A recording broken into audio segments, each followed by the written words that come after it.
திருவடிகளே சரணம். ஆன்மீக அன்பர்கள் அனைவருக்கும் இனிய வணக்கங்கள். நம்ம இந்த வீடியோ மூலமாக 2025ஆம் ஆண்டிற்கான செப்டம்பர் மாத ராசி பலன்களை பார்க்க இருக்கிறோம். இந்த செப்டம்பர் மாத ராசி பலன்களை பார்ப்பதற்கு முன்பாக இந்த செப்டம்பர் மாத காலகட்டத்தில் நடக்கக்கூடிய முக்கியமான நிகழ்வுகளை தனி வீடியோ தொகுப்பில் கொடுக்கலாம் அப்படின்ற நோக்கத்தோடு இந்த வீடியோ தொகுப்பை பொது மக்களுக்காக அனைத்து ராசிக்காரர்களுக்கும் பொதுவான பலன்களாக இந்த விளக்கத்தை தனி வீடியோவாக கொடுக்கலாம் அப்படின்னு நினைக்கிறேன். இந்த செப்டம்பர் மாதம் 2025 பார்த்தோம் அப்படின்னாக்கா முக்கியமான ஒரு நிகழ்வு, கிரகணங்கள் தோஷம் ஏற்படக்கூடிய காலகட்டங்கள் இந்த மாதத்தில் உதயமாகுதுங்க. அதாவது கிரகண காலகட்டங்கள் அப்படின்னு பார்த்தீங்கன்னா செப்டம்பர் மாதம் 7ஆம் தேதி அன்று பார்த்திங்கனாக்கா சந்திர கிரகணம் நிகழ இருக்குது. அப்போ ராகுவினால் ஏற்படக்கூடிய இந்த சந்திர கிரகணமானது அன்று இரவு 9:56 மிட் நைட்டில் 1:26 இந்த காலகட்டம் வரலும் சந்திர கிரகணமானது அன்னைக்கு நிகழ இருக்குது.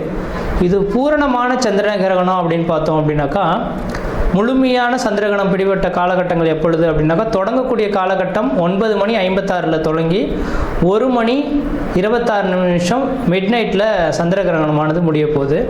அதில் முழுமையான பவர்ஃபுல்லாக அந்த கிரகணம் ஏற்படக்கூடிய காலகட்டம் எப்படின்னு பார்த்திங்கன்னா இரவு 11 12:23 வரலும் முழுமையான சந்திர கிரகணமாக தெரிய போகுது. இது இந்தியாவில் தெரிய போகுது.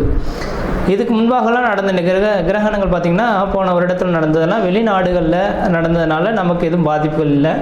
ஆனால் இந்த சந்திர கிரகணம் மட்டும் இந்த காலகட்டத்தில் இந்த மாதத்தில் மட்டும் நம்ம இந்தியாவில் தெரியக்கூடிய ஒரு கிரகணமாக இருக்க போகுது. அப்போ இந்தியாவில் நடக்கக்கூடிய இந்த கிரகணமாக இருக்கிறதுனால பொதுமக்கள்கள் கொஞ்சம் கவனமாக இருக்கக்கூடிய ஒரு காலகட்டங்கள் அப்படின்ற சொல்லலாம். எப்போல்லாம் கிரகண தோஷங்கள் ஏற்பட போகுதோ, எந்த இடத்தில் நிகழுதோ, அதாவது எந்த நாடுகளில் நிகழுதோ அந்த நாடுகளுக்கு ஒரு சில பாதிப்புகள் வரும்னு இருக்குதுங்க. அப்போ ராகு பகவான் கும்பத்தில் நின்று கும்பத்தில் இருக்கக்கூடிய ராகுவோட சந்திரன் இருந்து ராகு கிரகஸ்த சந்திர கிரகணமாக இந்த வருடம் செப்டம்பர் மாதம் 7ஆம் தேதி தொடங்க போகுது. இது பொதுமக்களுக்கு ஒரு சில பாதிப்புகளையும் கொடுக்கும், ஒரு சில நட்சத்திரங்களுக்கு யோகங்களும் கொடுக்க போகுது. அதில் முக்கியமாக பார்த்திங்கன்னா கர்ப்பிணி பெண்கள் இந்த நேர காலகட்டத்தில் கண்டிப்பாக வீட்டை விட்டு வெளியே வராமல் இருக்கிறது நல்லாயிருக்கும். சந்திர கிரகணம் இரவு நேரத்தில் நடைபெறதுனால பெரிய லெவலில் பாதிப்புகள் இருக்காது மக்களுக்கு. ஏன்னா அந்த நேரத்தில் மக்கள் அனைவருமே வீட்டு உள்ளதாக இருக்கும். முக்கியமாக இந்த நேரத்தில் கர்ப்பிணி பெண்கள் மிக மிக மிக கவனமாக இருக்கக்கூடிய காலகட்டங்கள். இந்த கிரகண தோஷங்களில் கொஞ்சம் வெளியில் வந்து சுற்றி உலாவணும், அந்த கிரகணத்தை பார்க்கணும் அப்படின்ற மாதிரி கர்ப்பிணி பெண்கள் மட்டும் நினைக்கிறாங்க அப்படின்னாக்கா அதோட கதிர்வீச்சு அதிகமாக இருக்கிறதுனால பிறக்கக்கூடிய குழந்தைகளுக்கு ஒரு சில பாதிப்புகளை கொடுக்கலாம். அதனால் அந்த கர்ப்பிணி பெண்களுக்காகவே இந்த வீடியோ கொடுக்கணுன்ற நோக்கத்தோடு நான் இந்த வீடியோவை தொகுப்பை கொடுக்குறேன். அப்போ அந்த கர்ப்பிணி பெண்கள் தெளிவாக சொல்ல விரும்புகிறேங்க, அன்று பகல் அந்த கிரகண தோஷங்கள் ஏற்படுவதற்கு முன்பாக, அதாவது 10 மணிக்கு 9:56 தொடங்க இருக்குது, 10 மணிக்கு தொடங்குறதாவே எடுத்துங்களேன். அப்போ அதிலிருந்து 4 மணி நேர காலகட்டங்கள் முன்பாகவே உணவை எடுத்துக்கொள்கிறதா சிறப்பை தரும். அப்போ அந்த நேரத்தில் மட்டும் கொஞ்சம் முடிஞ்ச அளவுக்கு பார்த்துக்குங்க. தண்ணி வந்து அருந்தலாம். அந்த தண்ணியில் தர்பை புல் போட்டுட்டு நீங்கள் வச்சுக்கிறது நல்லாயிருக்கும். அதாவது சொல்லப்போனால் அன்று சாயந்தரம் சூரியன் அஸ்தமனம் ஆகிறதுக்கு முன்பாகவே அந்த கர்ப்பிணி பெண்கள் மற்ற எல்லாருமே உணவை வந்து அடைந்திடுறது சிறப்பாக இருக்கும். அதுக்கு 6 மணிக்கு பிறகு பார்த்தீங்க அப்படின்னாக்கா உணவு சாப்பிடக்கூடாது. அப்போ சாப்பிட்டோம் அப்படின்னாக்கா செரிமான பிரச்சனைகள் ஏற்படலாம். இது சந்திரனால் ஏற்படுறதுனால உணவு சம்மந்தப்பட்ட உணவினால தான் பாதிப்புகள் அதிகமாக வரதுக்கு வாய்ப்புகள் இருக்குது. அதனால் 6 மணிக்கு பிறகு எந்த ஒரு உணவுப் பொருட்களும் நீங்கள் எடுத்துக்கொள்ளக்கூடாது. அடுத்து தண்ணீர் மட்டும் வேணால் தாகம் இருந்தால் அதை தர்பை புல்லை மட்டும் போட்டு வச்சுட்டு அந்த தண்ணியை மட்டும் பயன்படுத்திக்கலாம் அப்போது தேவை இருந்தால் மட்டும். இல்லையே அந்த அன்றைய நைட்டு முழுவதும் கொஞ்சம் முடிஞ்ச அளவுக்கு எல்லா உணவுப் பொருட்களையும் தவிர்த்து கொள்வது சிறப்பை தருன்றவிதிங்க. வெளியில் வந்து சுற்றி உலாவறதை கொஞ்சம் குறைச்சி கொள்வது சிறப்பை தரும். அனைத்து மக்கள்களுமே தெளிவாக சொல்ல வரங்க, எல்லாருமே இப்போ வந்து நவீன காலங்கள் வந்துருச்சு இல்லைங்களா. இப்போ சந்திர கிரகணத்தை பார்க்கணும் அப்படின்ற நோக்கத்தோட மக்கள் பார்த்தோம் அப்படின்னாக்கா அந்த வீடியோ தொகுப்புலாம் கொடுத்துருப்பாங்க, சென்னையெல்லாம் ஏற்பாடு செய்திருப்பாங்க, பார்க்க இருப்பாங்க. அது முடிஞ்ச ஓரளவுக்கு பார்த்தீங்க அப்படின்னாக்கா நான் குறிப்பிட்ட நட்சத்திரக்காரங்கள் மட்டும் அந்த மாதிரியான தொகுப்புகளுக்கு போகாமல் இருக்கிறதா விசேஷத்தை கொடுக்கும். அதாவது கும்ப வீட்டில் நடக்க இருக்குது. இந்த கும்ப வீட்டில் இருக்கக்கூடிய சதயம், பூரட்டாதி, உத்திரட்டாதி, சதயம், பூரட்டாதி, உத்திரட்டாதி இந்த 3 நட்சத்திரக்காரர்களும், புனர்பூசம், விஷாகம், மொத்தம் இந்த 5 நட்சத்திரக்காரர்களும் கம்பல்சரி வெளியில் வராமல் இருந்துக்குங்க. கர்ப்பிணி பெண்கள் எப்படி இருக்கணுமோ அதே போல் சதயம், பூரட்டாதி, உத்திரட்டாதி, புனர்பூசம், விஷாகம் இந்த 5 நட்சத்திரக்காரர்களும் கர்ப்பிணி பெண்களும் அந்த நேர காலகட்டத்தில் வெளியில் வராமல் இருக்கிறது தான் சிறப்பை தரும். அவர்களுக்கு முழுமையான இந்த ஏன்னா அதோட அவங்களோட 1-5-9 அதோட கனெக்டிவிட்டியில் தான் இந்த ராகு கிரகஸ்த சந்திர கிரகணமானது தொடங்க இருக்குது. அதனால் இந்த நபர்களுக்கு மட்டும் பாதிப்புகள் அதிகமாக இருக்கும். இவர்கள் வெளியில் வராமல் இருக்கிறது விசேஷத்தை கொடுக்கும். மற்ற நபர்கள் வெளியில் போகலாம். அதே போல் வயது மூத்தவர்கள் 60 வயதுக்கு மேற்பட்ட நபர்களும் வெளியில் வராமல் இருக்கிறது விசேஷத்தை கொடுக்குன்றீங்க. இது அப்போ அந்த நேர காலகட்டத்தில் அந்த கிரக காரகத்துவம் பெரிய லெவலில் பாதிப்பை தராத மாதிரி உங்களுக்கு தெரியலாம். அந்த கிரகண தோஷங்கள் ஏற்பட்டு அடுத்த 40 நாட்களுக்கு பிறகு தான் அதோட பாதிப்புகள் கொஞ்சம் அதிகரிக்கிறத பார்க்க முடியும். இப்போ உடல் ரீதியான தொந்தரவுகளை ஏற்படுத்தலாம். உணவு குழாய் சம்பந்தப்பட்ட பிரச்சனைகள் இந்த நபர்களுக்கு வரலாம். அதனால் கொஞ்சம் கவனமாக இருங்க. இந்த நான் சொன்ன இந்த 5 நட்சத்திரக்காரர்களும் மறுநாள் பார்த்தீங்க அப்படின்னாக்கா காலையில் எழுந்து பச்சை தண்ணியில் குளிச்சுட்டு விநாயகர் கோயிலுக்கு போயிட்டு அர்ச்சனை பண்ணிட்டு வர்றது விசேஷத்தை கொடுக்குங்க. ஏன்னா ராகு கேதுவின் கண்ட்ரோலை பண்ணக்கூடிய சக்தி விநாயகர் பெருமானுக்கு மட்டுமே உண்டு. அப்போ மறுநாள் செப்டம்பர் 7ஆம் தேதி நைட்டு இந்த கிரகணம் தொடங்க இருக்குது. செப்டம்பர் 8ஆம் தேதி அன்று பார்த்தீங்க அப்படின்னாக்கா விநாயகர் கோயிலுக்கு போயிட்டு குளிச்சுட்டு நல்லெண்ணெய் தீபம் போட்டு வழிபாடு செய்துட்டு வந்தீங்க. இந்த 5 நட்சத்திரக்காரர்கள் வழிபாடு செய்துட்டு வந்தால் இதனால் தோஷங்களை கண்ட்ரோல் பண்ணக்கூடிய சக்தி விநாயகருக்கு உண்டு. ஏன்னா ராகு கேதுவின் 2 கிரகத்தையுமே அடக்கக்கூடிய சக்தி இந்த விநாயகருக்கு இருக்கிறனால அவரோட சொல்லுக்கு கட்டுப்படுறதுனால இந்த 5 நட்சத்திரக்காரர்களும் வழிபாடு செய்து கொள்வது மிகப்பெரிய விசேஷத்தை கொடுக்குன்றவிதிங்க. அதே வேளையில் மற்ற ராசிக்காரர்கள் பெரிய லெவலில் பாதிப்புகளை எதுவும் தடாதுன்றவிதிங்க. அது இந்த கிரகணம் தொடங்கிடுச்சு அப்படின்னாவே அடுத்த அந்த இப்போ ஒவ்வொரு கிரகணமும் பார்த்தீங்கன்னாக்கா லாஸ்ட் இயர்லாம் 2-3 கிரகணங்கள் தொடங்கினது. ஆனால் இந்தியாவில் தெரியலை, அதனால் நமக்கு பாதிப்பு இல்லை. அப்போ எந்த நாடுகளில் கிரகணம் ஏற்படுதோ அந்த நாடுகள் கிரகணம் தொடங்கி அடுத்த கிரகண தோஷங்கள் உண்டாகக்கூடிய காலகட்டம் வரலும் ஒரு சில பாதிப்புகளை கொடுக்கும். அப்போ ராகுவினால் இந்த நேரத்தில் தொடங்குறதுனால கடல் சீற்றங்கள், ஏன்னா சந்திரனோட அமைப்பில் இருக்கனால நீர் சம்பந்தப்பட்ட விஷயம் கடல் சீற்றங்கள் ஏற்படலாம். அதாவது கடல் அலைகள், பூகம்பங்கள் ஏற்படக்கூடிய விஷயங்கள்.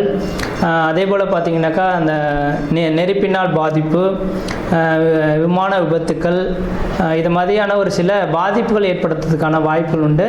மக்கள் அதுக்கு பின்னர் பார்த்தீங்க அப்படின்னாக்கா முக்கியமாக அடுத்ததாக மழை காலங்களும் தொடங்க இருக்குது இல்லைங்களா. இப்போ மழை காலங்களில் பார்த்தீங்கன்னாக்கா நவீனமான ஒரு நோய் உருவாகிறதுக்கான வாய்ப்புகள் உண்டு.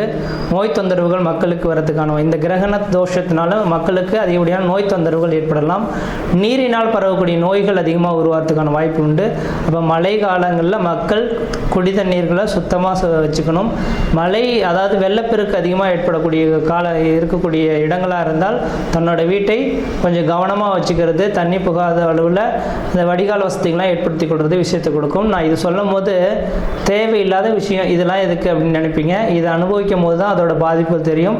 அதனால் இந்த கிரகண தோஷங்கள் இருக்கிறதுனால பாதிப்புகள் இருக்கின்ற நம்பிக்கை வரக்கூடிய நபர்களாக இருந்தால் மட்டும் தயவுசெய்து சொல்ல வரங்க.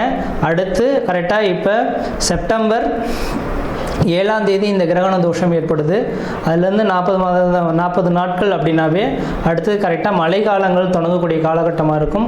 கண்டிப்பாக இந்த வருடத்தில் முக்கியமாக நவம்பர் டிசம்பர் காலகட்டத்தில் அதிகப்படியான மழைப்பொழிவுகளும் சீற்றங்களும் அதிகரிக்கிறதுக்கான வாய்ப்புகள் இருக்குது. மக்கள் கவனமாக இருக்குங்க. அதுக்காக தான் இந்த வீடியோ தொகுப்பு கொடுத்துருக்கேன். மற்ற விதத்தில் எந்த விதத்தையும் தோஷங்கள் பாதிப்பு கிடையாது. தெளிவாக சொல்லக்கூடிய கருத்துக்கள் கர்ப்பிணி பெண்களும் சதயம், பூரட்டாதி, உத்திரட்டாதி, புனர்பூசம், விசாகம் இந்த 5 நட்சத்திரக்காரர்களும் கிரகண தோஷத்தன்று கொஞ்சம் வீட்டை விட்டு வெளியே வராமல் இருங்க. இரவு பார்த்திங்கன்னா 9:56 தொடங்கி நள்ளிரவு 1:26 முடிய இருக்குது. அது முழுமையான சந்திரகிரகணம் அடையக்கூடிய காலகட்டம் 11 மணியிலிருந்து 12:23 வரலும் இருக்குது. இந்த நேர காலங்களில் வெளியில் வராமல் இருங்க. உணவுப் பொருட்கள் எந்த ஒரு உணவுப் பொருட்களும் எடுத்துக்கொள்ள வேண்டாம். மறுநாள் காலையில் குளிச்சுட்டு விநாயகர் கோயிலுக்கு போய்ட்டு விளக்கு போட்டிருந்தாவே இந்த தோஷங்கள் ஓரளவுக்கு கட்டுக்குள் வரும்ன்ற விதிங்க. மற்ற விதத்தில் யாருக்கும் எல்லோரும் தோஷம் கிடையாது. செப்டம்பர் மாத ராசி பலன்களை பார்க்க இருக்கிறோம். குறிப்பாக இந்த வீடியோவானது பார்த்தீங்க அப்படின்னாக்கா மேசராசி அன்பர்களுக்கான வீடியோ. இந்த மேசராசி அன்பர்களுக்கு இந்த செப்டம்பர் மாத கிரகங்களை ஆராயும் போது உங்களுடைய ராசிநாதன் சொல்லக்கூடிய கிரகமானது ராசிக்கு 6ஆம் இடமான கன்னி வீட்டில் பார்த்தீங்க அப்படின்னாக்கா செவ்வாய் பகவான் புதனுடைய வீட்டில் உட்காந்துருக்கார் அப்படின்ற விதிங்க. இப்போ 6ஆம் இடமானது செவ்வாய் பகவானுக்கு யோகமான இடம் தான், அதில் எந்த வித மாற்று கருத்தும் கிடையாது. ஆனால் செப்டம்பர் மாதம் பார்த்தீங்க அப்படின்னாக்கா 13ஆம் தேதி அன்று இந்த செவ்வாய் பகவான் பயிற்சி அடைகிறார், துலாம் ராசிக்கு பயிற்சி அடைய போகிறார். அப்போ 6ஆம் இடத்துல இருக்கக்கூடிய செவ்வாய் பகவானை காட்டிலும் செப்டம்பர் மாதம் 13ஆம் தேதிக்கு பிறகு 7ஆம் இடத்துலேருந்து தன்னோட ராசியை பார்க்கக்கூடிய யோகங்கள் இருக்கனால இந்த மாத காலகட்டங்கள் மேசராசி என்பவர்களுக்கு ஓரளவுக்கு வளர்ச்சிக்கான ஒரு காலகட்டங்களாக இருக்க போகுது அப்படின்றீங்க. நீங்கள் எது செய்தாலும் தொட்டதெல்லாம் தொடங்கக்கூடிய காலகட்டங்களாக உருவாகும், நினைச்சதெல்லாம் சாதனை பண்ணக்கூடிய காலகட்டங்கள் உருவாகும். இந்த நேர காலகட்டத்தில் இந்த மாதத்தில் நீங்கள் ஏதாவது ஒரு மிகப்பெரிய எதிர்பார்ப்புகளை காத்துட்ருக்கீங்க அப்படின்னாக்கா இந்த மாத காலகட்டத்தில் ஒரு மிகப்பெரிய ஒரு நிகழ்வானது ஏற்பட போகுது. அதாவது தன் விதியை மதியால் வெல்லணும் அப்படின்னு சொல்லுவாங்க இல்லைங்களா? அப்போ விதியை மதியால் வெல்லணும் அப்படின்னால இந்த மாத காலகட்டத்தில் கிரகண தோஷங்கள் செப்டம்பர் மாதம் 7ஆம் தேதி என்று நடக்க இருக்குங்க. அந்த கிரகண நேர காலகட்டங்களில் மந்திரங்களை உச்சாடனம் செய்கிறது, தனக்கு தேவையானதை பரம்பொருள்கிட்ட நீங்கள் கேட்டுக்கிறது, இதை மாதிரி ஏதோ ஒரு அந்த தெய்வத்தோட அனுகிரகத்தோடு நீங்கள் அமைதியாக உட்காந்துருந்தீங்க, ஒரு மந்திரங்களை உபசரிச்சுட்டு இருக்கிறீங்க, எந்த தெய்வமாக இருந்தாலும் சரிங்க, விநாயகர் பெருமானுக்கான மந்திரமாக இருந்தாலும் சரி, காயத்ரி மந்திரங்கள் எதுவாக இருந்தாலும் உச்சாடனம் பண்ணிட்டு ஒரு 3 மணி நேரம் இருந்து இந்த வருடத்தில் எனக்கு இது கிடைக்கணும் அப்படின்ற மாதிரி உங்கள் வாழ்க்கையில் ஒரு சில விஷயங்கள் நடக்காத விஷயங்களாக இருந்தாலும் கூட வாழ்க்கையில் தெளிவாக எடுத்துங்களேன். ஒரு நபருக்கு பார்த்தீங்க அப்படின்னாக்கா ஒரு தொழில் சார்ந்த விஷயத்தில் எடுத்துங்க, அரசு உத்தியோகம் அந்த நபர் தேவைன்னு ஆசைப்படுறார். ஆனால் அவருடைய ஜாதகத்தில் அரசு உத்தியோகத்துக்கான விதிகளே இல்லை. ஆனால் அந்த அரசு உத்தியோகத்துக்காக தான் அவர் படிச்சுக்கிட்டு இருக்கார், எனக்கு வேணும் அப்படின்ற மாதிரி இருக்கிறாருனாக்கா அந்த பரம்பொருள்கிட்ட நீங்கள் வேண்டுதல் எடுத்துக்கணும். கண்டிப்பாக சொல்ல வரேங்க, எல்லா நேரத்துலையும் எல்லா கிரகத்தையும் கேட்டது கிடைச்சிடாதுங்க. அப்போ கிரகணங்கள் ஏற்படக்கூடிய காலகட்டத்தில் மந்திரங்களை உச்சாடனம் செய்து அதன் மூலியமாக தெய்வத்துக்கிட்ட கேட்டோம்னாக்கா கண்டிப்பாக அடுத்த கிரகணம் ஏற்படக்கூடிய காலகட்டத்துக்குள்ளார அந்த வாய்ப்புகள் உங்களுக்கு கிடைக்கும். இந்த விஷயம் தொழில் அமையாத நபர்களும் எடுத்துக்கொள்ளலாம், குழந்தை பேர் இல்லாத நபர்கள், திருமணம் ஆகாத நபர்கள், குடும்பத்தில் பிரச்சனை உள்ள நபர்கள், இவங்க எல்லாருமே சேர்ந்து இந்த காலகட்டத்தில் செப்டம்பர் 7ஆம் தேதி நடக்க இருக்கக்கூடிய சந்திர கிரகணத்தன்று உங்களோட பூஜை அறையில் எந்த உங்களுக்கு பிடித்த ஒரு கிரகமோ அந்த கிரகத்தின் காயத்ரி மந்திரத்தை உச்சாடனம் செய்துக்கிட்டு அந்த பரம்பொருள்கிட்ட கேட்டுக்கிட்டு வந்தீங்க அப்படின்னாவே அடுத்த காலகட்டத்துக்குள்ளார கிடைக்கிறதுக்கான வாய்ப்பு உண்டு. இது உங்களுக்கு அதிர்ஷ்டத்துக்கான ஒரு அமைப்பு அப்படின்றீங்க. இது எல்லா ராசிக்காரர்களுக்கும் இந்த யோகங்கள் இல்லை, குறிப்பிட்ட ராசிக்காரர்களுக்கு மட்டும் இருக்குது. அதில் முக்கியமாக மேசராசி என்பவர்களுக்கு இந்த விதிகள் இருக்குது. அதனால் உங்களோட பரம்பொருள்கிட்ட என்ன கேட்கணும்னு ஆசைப்படுறீங்களோ செப்டம்பர் 7ஆம் தேதி அன்று நீங்கள் கேட்டுக்கொள்வது. 7ஆம் தேதி அன்று சந்திர கிரகணத்தன்று, அதாவது 9:56 தொடங்கி நள்ளிரவு 1:26 வரலும் நடக்க இருக்குது. இந்த காலகட்டத்தில் தெய்வத்தின் அனுகிரகத்தோடு நீங்கள் இருந்தீங்கன்னாக்கா உங்களோட செயல்கள் எல்லாமே நல்ல விதமாக பிரதிபலிக்கிறதுக்கான வாய்ப்புகள் உண்டு. அதே போல் பார்த்தீங்க அப்படின்னாக்கா உங்களுக்கு 5ஆம் அதிபதி பூர்வ புண்ணியாதிபதினு சொல்லக்கூடிய 5ஆம் அதிபதி கேதுவுடன் சம்பந்தம் பெறுகிறார், சொந்த வீட்டில் ஆட்சி பலம் பெறுகிறார். இது உங்களோட குழந்தைகள் யாரும் இருக்காங்கன்னா அவங்களுடைய உடல்நிலையில் ஆரோக்கியத்தில் கொஞ்சம் அக்கறை எடுத்துக்கொள்வது விசேஷத்தை கொடுக்கும். மேசராசி என்பவர்களின் குழந்தைகளுக்கு பார்த்தீங்கன்னா உடல் பாதிப்புகள் ஏற்படுறதுக்கான வாய்ப்புகள் கொஞ்சம் இருக்குது. அதுக்கு விநாயகர் பெருமான வழிபாடு செய்கிறதே மிகப்பெரிய விசேஷத்தை கொடுக்கின்றீங்க. அடுத்து 9ஆம் அதிபதி 9ஆம் இடத்தை பார்த்து கொண்டிருக்கக்கூடிய இந்த மாத காலகட்டத்தில் உங்கள் குடும்பத்தில் ஏதாவது சுப நிகழ்வுகளோ சுபகாரியங்களோ அழியா சொத்து சேர்க்கை வாங்கணும்னாலோ இந்த மாத காலகட்டத்தில் செய்து கொண்டீங்கன்னா ஓரளவுக்கு நல்ல பலன்களை தரும். இந்த மாத காலகட்டத்தில் உங்கள் 5ஆம் அதிபதி சொந்த வீட்டில் ஆட்சி பலம் வரதுனால எடுத்த காரியங்கள் எல்லாமே உங்களுக்கு வெற்றியாகிறதுக்கான வாய்ப்பு உண்டு. திருமணமாகாத நபர்கள் யாராக இருந்தாலும் இந்த மாத காலகட்டத்தில் சூரியன் புதன் இணைவு பெறுறதுனால திருமணமாகாத நபர்கள் திருமண வாய்ப்புகள் ஏற்படலாம். குழந்தை பேர் இல்லாத நபர்களுக்கு கண்டிப்பாக கருத்தரிக்கிறதுக்கான வாய்ப்புகள் இந்த மாதத்தில் இருக்கிறத பார்க்க முடியுது. அதனால் இந்த மாத காலங்களில் முயற்சி எடுங்க. தொழில் அமையிலேயே அப்படின்னு சொல்லக்கூடிய நபர்களுக்கு இந்த மாதத்து செப்டம்பர் 7ஆம் தேதி அன்று தெய்வ வழிபாடுகள் செய்வதன் மூலமாக உங்களோட முழுமையான உங்களோட பலன்கள் எடுத்துக்கொள்ள முடியுன்றீங்க. மற்ற விதத்தில் உங்களுக்கு எந்த விதத்தையும் தோஷங்கள் பாதிப்பு கிடையாது, சீரும் சிறப்புமாக இருப்பீங்க. இந்த மாத காலகட்டத்தில் நீங்கள் வழிபாடு செய்யக்கூடிய தெய்வம் எதுனாக்கா விநாயகர் பெருமானாக இருக்கார். விநாயகர் பெருமான மனமுருக வேண்டினால் நீங்கள் நினைத்ததை சாதித்துக்கொள்ள ஒரு காலகட்டமாக உருவாகும். முயற்சி எடுத்து பாருங்கள், கண்டிப்பாக வெற்றி பெறுவீங்க. நன்றி, வணக்கம்.